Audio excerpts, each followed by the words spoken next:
Στον Αντρέα που θυμάται, 1998 ήμουν ένα μικρό παιδί και κάνεις ένα παιχνίδι, κάθε Κυριακή αν δεν κάνω λάθος, άντρες έτοιμοι για όλα, το οποίο ξεσηκώνει θύελλα αντιδράσεων. Θέλω να δούμε το φίλερ και αμέσως μετά να το σχολιάσουμε. Πάμε να δούμε το φίλερ. Ναι.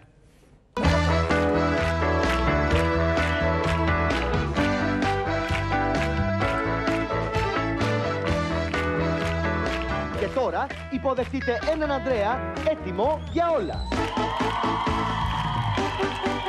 100 γυναίκες κρίνουν 10 άντρες. Εσείς λοιπόν βάζετε τη χαρά, το χειροκρότημα, την ομορφιά, τη θετική ενέργεια, τα νιάτα. Τι άλλο θέλουμε? Λύστε τους νούμερο 1, Γρηγόρης.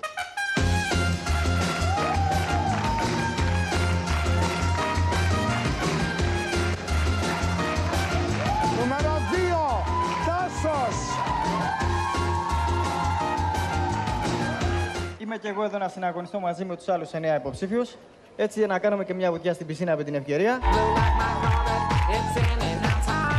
Μόνο η εκτέλεστρια Αθηνά θα μας δείξει ποιον παίχτη επιλέξατε για να αποχωρήσει.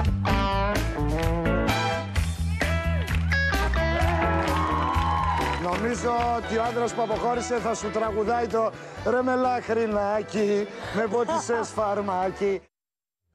Μάλιστα. Πότε έγινε η πρόταση για τη συγκεκριμένη εκπομπή? Εδώ έχουμε το. Λοιπόν, κοίταξε, το 98 ήταν αυτό, 2 σεζόν. Και ήταν δύο σεζόν, τότε έφτασε μέχρι 2000. Γιατί Αντένα ήτανε? Ήταν στον Αντένα και το θυμάμαι γιατί. Είναι από το προσωπικό αρχείο του Αντρέα, να τα πούμε, εννοείται. Γιατί το επαθρό ήταν τότε σε εκατομμύρια δραχμές. Ναι. Δεν ήταν ευρώ δηλαδή. Δεν άκουσες? 1 εκατομμύριο δραχμές. Παιδιά, θα παρακαλέσω έξω λίγο. Επειδή κάνουμε ζωντανή εκπομπή, καταλαβαίνω, αλλά θέλω λίγο να υπάρχει ησυχία, γιατί δεν ακούμε εδώ εμείς. Σας ευχαριστώ πάρα πολύ. Και όποιος δεν χρειάζεται αυτή τη στιγμή να αποχωρήσει λίγο, σας παρακαλώ, επειδή είναι και εποχή COVID. Θέλετε η παραγωγή να με βοηθήσει? Ευχαριστώ πολύ. Έλα. Ο πρώτος λοιπόν έπαιρνε ένα πολύ μεγάλο χρηματικό έπαθλο. Ο δεύτερος έπαιρνε ένα ταξίδι ουσιαστικά, νομίζω με την κοπέλα των ονείρων του. Μπορούσε να πάει ένα ταξίδι σε 40 ραντεβού στα Τυφλά. Δεν θυμάσαι τίποτα. Στα θυμίζω εγώ τώρα, έτσι. Ναι. Το βλέπω. Ναι. Ότι δεν το θυμάσαι. Όχι, εγώ θυμάμαι το κουκούτσι της εκπομπής. Και είχε ξεσηκώσει θύελλα αντιδράσεων. Γιατί τότε ουσιαστικά ήταν, ρε παιδί μου, αυτό που λέμε, πώς λέμε, ο μισογυνισμός. Ότι και καλά ουσιαστικά οι κοπέλες ρίχνουν στην πισίνα υπερπαραγωγή που υπήρχε τότε τους άντρες και καλά με ένα υποτιμητικό τρόπο ότι διαλέγουν οι γυναίκες και όποιον δεν μ' αρέσει, πουπ, τον ρίχνω μέσα στην πισίνα. Αυτό ήταν κανόνας, γιατί μισογυνισμός. Το αντίθετο είπαμε. Ναι, το είπαμε. Αλήθεια, εγώ δεν το θυμάμαι καλά. Να σου πω κάτι, εγώ αυτή την κατηγορία πρώτη φορά την ακούω. Μου λέει και ο Θέμης ότι υπήρχαν τηλεκριτικοί που έγραψαν αρνητικά άρθρα. Καλά τώρα, το τι γράφετε και τι δεν γράφετε είναι και θέμα ανταγωνισμού καναλιών. Πιστέψτε με, το έχω ζήσει. Στο πετσί μου επάνω, άμα με γδάρεις, θα βγεις να δεις. Εγώ να δεις, έχουμε έρθει εδώ στον Α. Η εκπομπή πηγαίνει εξαιρετικά. Είναι πρώτη, δόξα τω Θεώ, με μια πολύ μεγάλη προσπάθεια που γίνεται.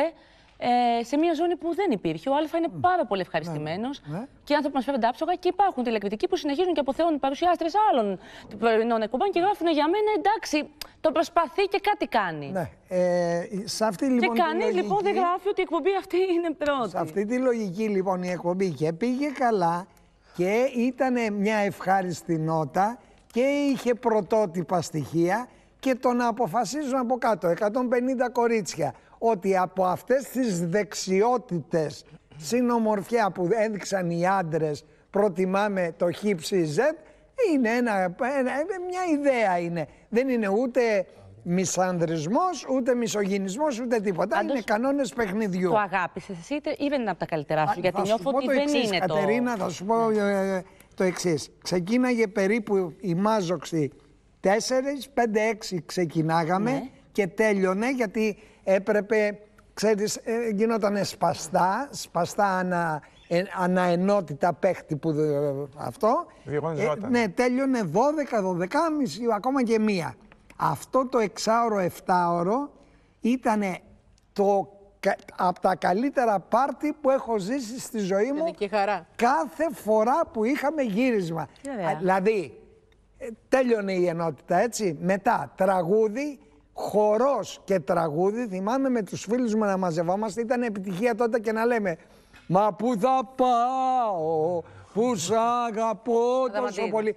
Και να τραγουδάνε τα κορίτσια, εμείς αυτό με ένα μικρόφωνο ασταμάτητα. Ήτανε δηλαδή αποθέωση χαράς και διασκέδασης. Τώρα οπτικά τι βγήκε μια εκπομπή καλής λειτουργίας, εύρυθμη, με καλή θεαματικότητα εξού και τα 2 χρόνια που έκανε και συν ταυτόχρονα αυτό μου κόστισε εντός εισαγωγικών, μην αρχίσουν και λένε διάφορα, μου στοίχησε εντός εισαγωγικών ή με δαφρονοστεφάνωσε και με ένα γάμο. Εκεί γνώρισα τη Δήμητρα. Η Δήμητρα Ρουμπέση, βέβαια. Έλενα, εσύ μην ακούσεις, είχε παντρευτεί κιόλας. Ήταν εκτελέστρια την πρώτη χρονιά. Ούτε εκτελέστρια εννοείς τις κοπέλες και καλά. Τις λέγαμε επειδή εκτελούσαν. Ούτε την είχα δει, είχα άλλες πρωταγωνίστριες τηλεοπτικά. Και τη δεύτερη χρονιά, όταν συζητήσαμε ποιες θα είναι, μου είχε κάνει εντύπωση πόσο συνεπής ήταν χωρίς να δημιουργεί προβλήματα. Γιατί μεταξύ τους τα κορίτσια λέγανε είμαι ρηγμένη, δεν είμαι. Η Δήμητρα δεν μας δημιούργησε κανένα πρόβλημα. Ήταν στη σύσκεψη που κάναμε και είπαμε ποιος δεν μας δημιούργησε κανένα πρόβλημα και ό,τι της λέμε το κάνει με συνέπεια. Γι' αυτό η Δήμητρα. Ξεκινήσαμε με τη Δήμητρα. Και επειδή η Δήμητρα ήταν, είναι και θα είναι πολύ όμορφη, μου έκανε εντύπωση και ο καλοπαιδισμός της. Και έτσι γνωριστήκαμε. Χώρισα εντωμεταξύ εγώ και γνωρίστηκα με την πρώτη σεζόν παντρευτήκατε τη δεύτερη. Τη δεύτερη. Την πρώτη ανάθεμα αν είχα πει 5 κουβέντες γιατί ήταν πολύ διακριτική. Και εγώ ασχολιόμουν με τις φωνακλούδες. Πάντως μου έχει πει η Ρόζα. Η Ρόζα που είναι η make-up artist μου και είτε χρόνια. Και έβαφε και τον Αντρέα ενώ σε εκπομπές πάρα πολλά χρόνια. Μου λέει δεν καταλαβαίνεις τι χαμός γινόταν με τον Αντρέα. Όχι ο Αντρέας. Πόσο τον θέλανε συνεργάτη, δέσκο. Δηλαδή, ο Αντρέας δεν μου λέει καθόλου δικαιώματα. Ήταν.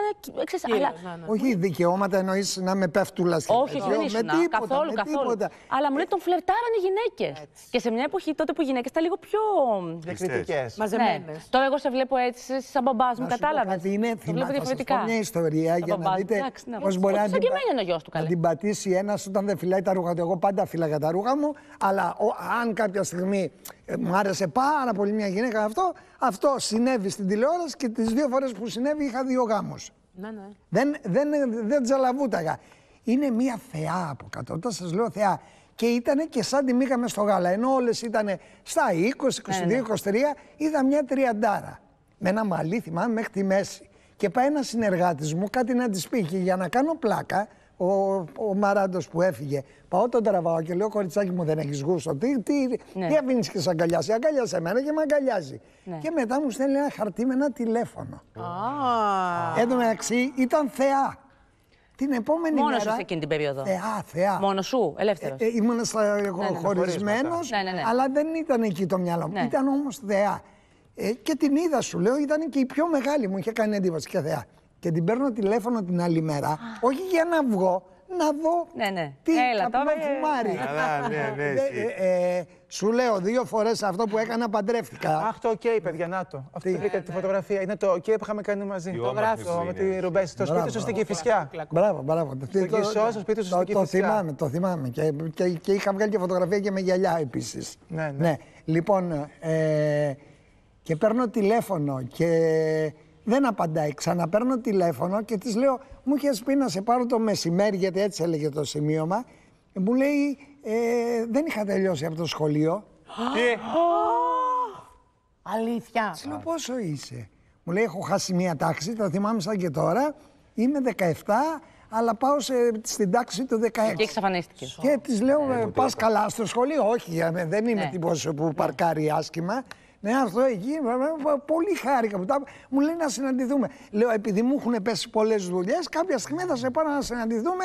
Δεν την έχω ξαναδεί και τώρα λέω την ιστορία έτσι για πρώτη φορά. Αλλά τη δεύτερη χρονιά παρακολούθησα, είδα τη Δήμητρα, μου έκανε εντύπωση. Δεν τα φτιάξαμε επί εκπομπής, τη φλερτάρισα όμως. Ένα διακριτικό, λεπτό φλερτ. Ήτανε συνέχεια εκεί πέρα, αλλά ήτανε μία εκπομπή που πραγματικά οι συνεργάτες μου, οι συμμετέχουσες, είτε σαν εκτελέστρες είτε σαν κοινό, περάσαμε εξαιρετικά. Δηλαδή δεν πιστεύω να βρεθεί ένα μάρτυράς μου και ο παραγωγός που ήταν τότε floor manager, ο Μάτσος που τον βλέπω τον Αντώνη και θριαμβεύει και είναι και υπεύθυνος παραγωγών. Ο Αντώνης Κούκλος, ήταν κούκλος, ήταν ο πιο κούκλος εκεί πέρα, αυτός να τις κατακτήσεις, Αντώνης Μάτσος. Είναι νομίζω στο Μέγκα τώρα και κάνει. Καλά, θα είναι μεγάλος άνθρωπος για μένα, δεν το λέω προς Θεού έτσι πως λες. Μια χαρά. Είναι τόσο κούκλος. Πόσο είναι, βέβαια, Αντρέα μου? Ήταν τόσο κούκλος τότε που σε διαβεβαιώνω. Παιδιά, είμαι 50, είστε καλά, είμαι 36. 36 και πού ζείτε? Μιλάς μεγάλες κουβέντες. Ήταν ο κούκλος. Καλά, προς Θεού, καμία σχέση το, τι λέμε. Μπορεί να είναι σαν 45. Και άλλο μέχρι 44 και άλλο 50 ποτέ. Δεν κάνω συνοικιασίες. Καλά, ναι, άσχετο το λέγαμε. Νομίζω ότι δεν θα βρεθεί ένας να μην πει ότι ζήσαμε τα ωραιότερα πάρτι τηλεοπτικά στη ζωή μας. Εγώ, αυτό είναι αυτή η εκπομπή. Εν τω μεταξύ, εγώ βλέπω παιδιά το στιλιστικό. Κοιτάξτε πώς διαφορετικά. Βλέπουμε τους άντρες που τώρα μπορεί να γελάμε λίγο, γιατί μου φαίνεται πολύ αστείο.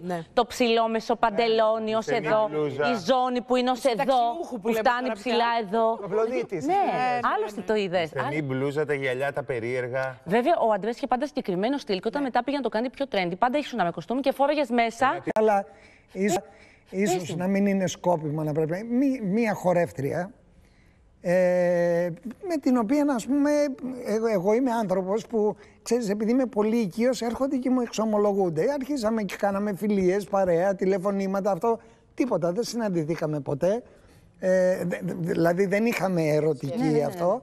Και μου είχε κάνει και εντύπωση, διότι αυτή η κοπέλα, ξένη, γιατί είναι του Φωκά οι περισσότερες και αυτό, δούλευε και σαν γκαρσόνα και σαν κολυμβήτρια και σαν και κάποια στιγμή μου είπε για πολύ γνωστό στάρ, πώς το λένε, τραγουδιστή, έκανε απόπειρα βιασμού κανονικά και με τον νόμο και λέω τώρα... Δηλαδή, αν ήταν το σήμερα αυτό θα δεν το λέμε, αλλά ας πούμε εγώ έφτασα μέχρι εδώ στα όρια, αλλά τότε άντε να βρεις το δίκιο σου. Εσύ τον ήξερες αυτόν, τον γνωστό? Και φαντάζομαι από τότε δεν τον ξανακάλεσες ποτέ. Άπαντες. Δεν τον κάλεσες ποτέ σε εκπομπή, ποτέ ξανά μετά από αυτό. Εννοείται αυτό, αλλά τον ξέρουμε άπαντες. Έκανε καταγγελία τότε? Τι να κάνει καταγγελία? Δηλαδή έτρεμε με τα δυσκολίας όταν είδε ότι είμαι πλήρους εμπιστοσύνης, μου το περιέγραψε, το κυνήγι γύρω από το τραπέζι, το κλείδωμα της πόρτας, Την είδα και πλάνο τώρα και τα πήρα ανάποδα με αυτό το πράγμα. Αλλά θέλω να πω ότι ξέρετε και το Me Too είναι θέμα εποχής. Τότε άμα το έλεγες ή θα σε έτρωγε το μαύρο σκοτάδι ή θα την είχαμε αυτό και θα την είχαμε στείλει στη χώρα της. Και μιλάμε για Μπολσό η ιστορία, δηλαδή εκπληκτική χορεύτρια. Πρέπει να είναι και η κοινωνία έτοιμη. Αυτό και όμως η κοινωνία ήταν ανέτοιμη, τα νεύρα μου όμως ήταν έτοιμα να διαλυθούν. Είναι γνωστό το περιστατικό. Και για τον τραγουδιστή μου στέλνουν. Και αυτό που λέει ο Ανδρέας απαντάει πολύ καλά σε όλους αυτούς που λέγανε γιατί τώρα. Γιατί τώρα η εποχή είναι έτοιμη, τώρα η κοινωνία είναι έτοιμη. Πιο πριν δεν μπορούσε να κάνεις τίποτα. Ήμουνα σε αυτό το πράγμα. Δηλαδή μπορεί να έτρωγα και τα μούτρα μου και να διέλυα και τα πάντα για να γίνει αυτό το πράγμα. Και τη ρώτησα. Θέλεις να αναλάβω αυτό και τα λοιπά? Μου λέει, έχω φέρει τη μάνα μου, έχω το παιδί μου, έχω το αυτό μου, έχω το εκεί μου και τη σεβάστηκα. Πολύ συνεχώς. Αλλά ήτανε, παιδιά, ήταν σοκαρισμένοι. Δεν ένα από τα καλά της σημερινής εποχής είναι ότι όλα αυτά έχουν βγει προς τα έξω, έχουν βγει στη δημοσιότητα και ίσως κάποιοι τραγικοί τύποι σαν κι αυτούς που παλιότερα το έκαναν με ευκολία, τώρα πια να φοβούνται. Να μαζεύονται. Μακάρι. Ευχόμαστε. Αυτό. Μακάρι. Μάλιστα. Δεν ήθελα να το κλείσω έτσι γιατί ήταν μια πολύ ευχάριστη εκπομπή, αλλά το πλάνο με ανάγκασε δηλαδή μου το έφερε έτσι, σφαλιάρα έφαγα. Καταλάβατε. Την εκπομπή αυτή την έκανες για 2 χρόνια και μετά ανέλαβες το Big Brother. Ήτανε η εκπομπή που σου οδήγησε πιο εύκολα στο Big Brother αυτή? Ήταν μια εκπομπή η οποία όταν είδα το project μου άρεσε πάρα πολύ. Μ' άρεσε η πισίνα καταρχήν. Ναι, το βρήκες. Μ' άρεσε η πισίνα. Μ' άρεσε το ότι σε μια ανδροκρατούμενη κοινωνία την κάνουμε εμείς γυναικοκρατούμενοι. Έλεγα αυτό. Αντίστροφο. Ναι. Εκείνη την εποχή ήταν η ταινία Άντρες με τα όλα τους και εμείς άντρες έτοιμοι για όλα. Δηλαδή όλο αυτό το κόνσεπτ. Δηλώσεις συμμετοχές είχε? Πάρα πολλές. Απλά υπήρχαν και πολλοί που ήταν στα όρια του παρατράγουδου. Και έτσι... Υπήρχε τότε το χρυσό κουφέτο και αυτά απέναντι στο Όχι, δεν έχει να κάνει με αυτό. Γι' αυτό σου λέω. Όχι, αυτό είχε να κάνει ότι αυτοί επιδείκνυαν τα ταλέντα τους. Ναι. Θυμάμαι που λέγανε τότε ήταν επιτυχία ο Αετός. Ναι, στο κενάκι. Ναι, ο Αετός πεθαίνει στον αέρα. Και το τραγούδακαν και έλεγα ο Αετός δεν πεθαίνει στον αέρα, πεθαίνει στον αντένα. Γιατί ήταν στον αντένα. Δηλαδή το σκότωναν. Ερχόντουσαν για οτιδήποτε για να πάρουν το έπαθλο ή για να έχουν συμμετοχή στην εκπομπή. Δεν βγάλαμε μεγάλα ταλέντα. Όχι, καλέ, τι ταλέντα. Όχι, ήταν 10 άντρες Ο καθένας έκανε τα δικά του. Ο άλλος έκανε ζογκλερικά. Ήταν Ελλάδα έχει ταλέντο. Ή μάλλον Ελλάδα μάλλον δεν έχει ταλέντο. Έτσι ήταν η εκπομπή. Καταλήγει στην πισίνα. Λοιπόν,